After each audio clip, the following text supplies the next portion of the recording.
My name is George, and my dog's name is Rocky. I adopted Rocky 3 months ago, and ever since I got him, things have been really weird. When I adopted him from the local shelter, every person who adopted him beforehand brought him back after 2 weeks. You would think, hearing this information, I would want nothing to do with him, but I think every dog deserves a chance to be loved, including Rocky. When I first got him, the people at the local shelter said that Rocky doesn't eat at all, but every time they would get him back, he gained like 10 pounds. But then he would starve himself until he gets adopted again. He doesn't like to play. He doesn't lay down. He just sits in place and stares out at his cage, waiting for people to come by to adopt him. Whenever they would go to sleep, it was always sounding like something with heavy footsteps was walking downstairs or in the other room. And when they went down to go investigate, they would see Rocky sitting in the middle of the living room, staring at the wall, and then turn his head to look at them. Getting a dog is one of the most exciting things to do, but every single child or person that got Rocky, they would become depressed. I just want to say, I've heard the footsteps as well. I've gotten depressed just being near Rocky, and I've noticed that he definitely does not eat at all. He doesn't wag his tail, he doesn't play. He just sits and stares at you, or stares at the wall. I've never seen him take a nap or even sleep. It's kind of creepy watching him just stare, but the other day, I thought that maybe taking him for a walk on this trail that's near my home would make him happy. I got his leash and we left and started walking. It's kind of close, so we didn't need to drive. We go to the trail and started walking, and it seemed like it was working. He looked a little happy, at least in my opinion. I decided to let him off his leash, and then he started running down the trail. I slowly started jogging behind him, and when I turned the corner, he disappeared. I started yelling, "Rocky, come here, boy." I was getting a little nervous as I wasn't seeing him. I started running, and my heart rate was racing. I was getting so mad at myself for thinking it would be okay. I finally stopped to catch my breath. I was looking around and realized that it was near the end of the trail. I looked behind me and in front of me, and there was nothing. I walked back down the trail and went back to my house to call for my friend to come help me. I got back to my house and walked in. My heart dropped. Rocky? He was standing in the middle of the living room, staring at the wall again. There was blood all over his mouth. I thought he was hurt. I wasn't even thinking about how he made it back home or even made it inside without me letting him in. I was just worried he was hurt. I started looking over him, but he wasn't hurt. There was no cuts. There was no bruises. It wasn't his blood. I tried to forget about it as I noticed he wasn't hurt and I wasn't hurt. So everything was fine. But someone wasn't fine, and it was someone I didn't know. The next day it was on the news. A little kid in my neighborhood went missing. They looked all over and thought there was a chance he was kidnapped. It was really, really sad. And I noticed something. It was around the time I went on a walk with Rocky. I saw his parents on the news, begging for anyone with information to contact them. I looked to my left and I saw Rocky. He wasn't staring at the wall.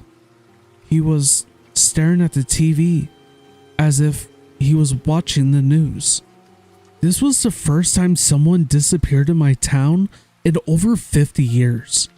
I live in a really good community and everyone is very nice.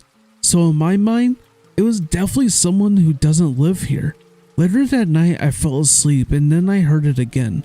The loud footsteps downstairs. I grabbed a baseball bat and slowly started walking down the stairs. As hearing about the missing kid, it started to make me nervous that there might be someone in my house. I went down and saw Rocky sitting in the middle of the floor, staring at the wall again. And then he looked up at me. I called for him to come upstairs with me, which he's never done since I've adopted him. But he looked back at the wall and kept staring. I finally just said screw it and went back to bed. In the morning, I came downstairs and I expected to see Rocky sitting in the middle of the floor like usual and staring at the wall. But he was gone. I yelled for his name and I looked everywhere. How did this even happen? I yelled at myself as I was seeing myself as a bad owner. I looked to my right. There's a window in my kitchen and there he was. It was Rocky staring at me through the window from the outside. There's only one problem. My backyard is on a hill and I have a staircase that leads down to it. That window is on the side where my balcony doesn't overlap, so it's like 10 to 20 feet in the air. I looked at him. Rocky? As I said this, he disappeared. I thought he fell. I ran outside and there he was, sitting on the deck staring at the door that I just walked through. There's no possible chance that he could have looked through the window. But of course, just like in the past, I forgot about it and just thankful he was safe. This was the final encounter that sealed the deal. I had to go visit my Aunt Julie, who wasn't feeling too good, and I had to go check on her as I was the closest person to live near her. But she lives in the state over. It was about a 3-hour drive, and I planned on staying there for a few days. And I didn't want to take Rocky with me. So I had my next door neighbor come here and feed him even though he doesn't eat. But I asked her to feed him and let him use the bathroom a couple times a day. She's a sweet old lady. Her name is Jasmine. And she's 78 years old, but still on her feet moving along. It's actually pretty impressive. Well, I should say was on her feet. The next day around 6 in the morning, I got a call from a number I didn't recognize. I answered the phone. Hi, is this George? I said, yes it is. Hi, this is Sergeant Michael Forsey from my town police department. We need you to come down to the station for some questions.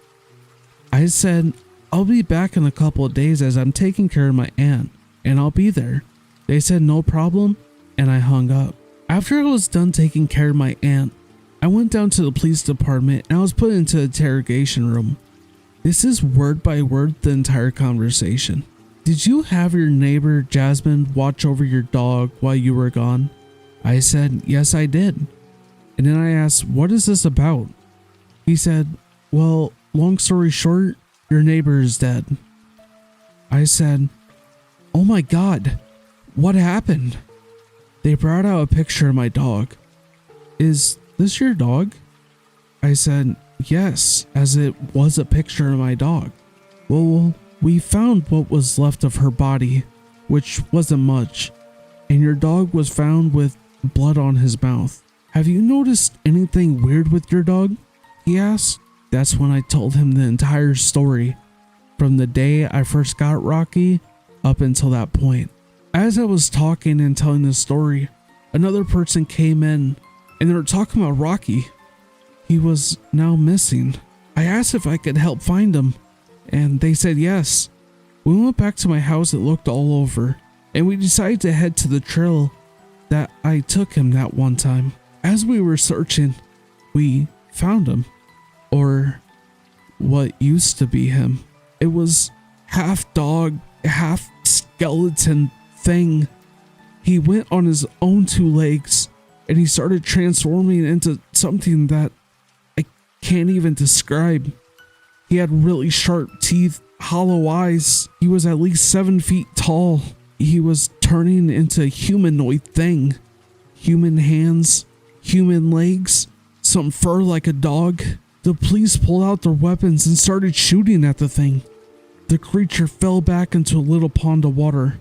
They slowly walked over to it, and when they got over this little hill, it was gone. I've never seen anything like this in my entire life. It was making me sick looking at it. I've done some research, and I've come to the conclusion that I owned a Skinwalker that was transformed into a dog that was my Rocky. I'm starting to guess that Rocky had something to do with the disappearance of that little boy. To this day, they don't know what happened to him. But that blood he had on his mouth came from something. So I don't know how many people this thing killed. All I know is whoever is his next owner, run away far from this thing and don't look back.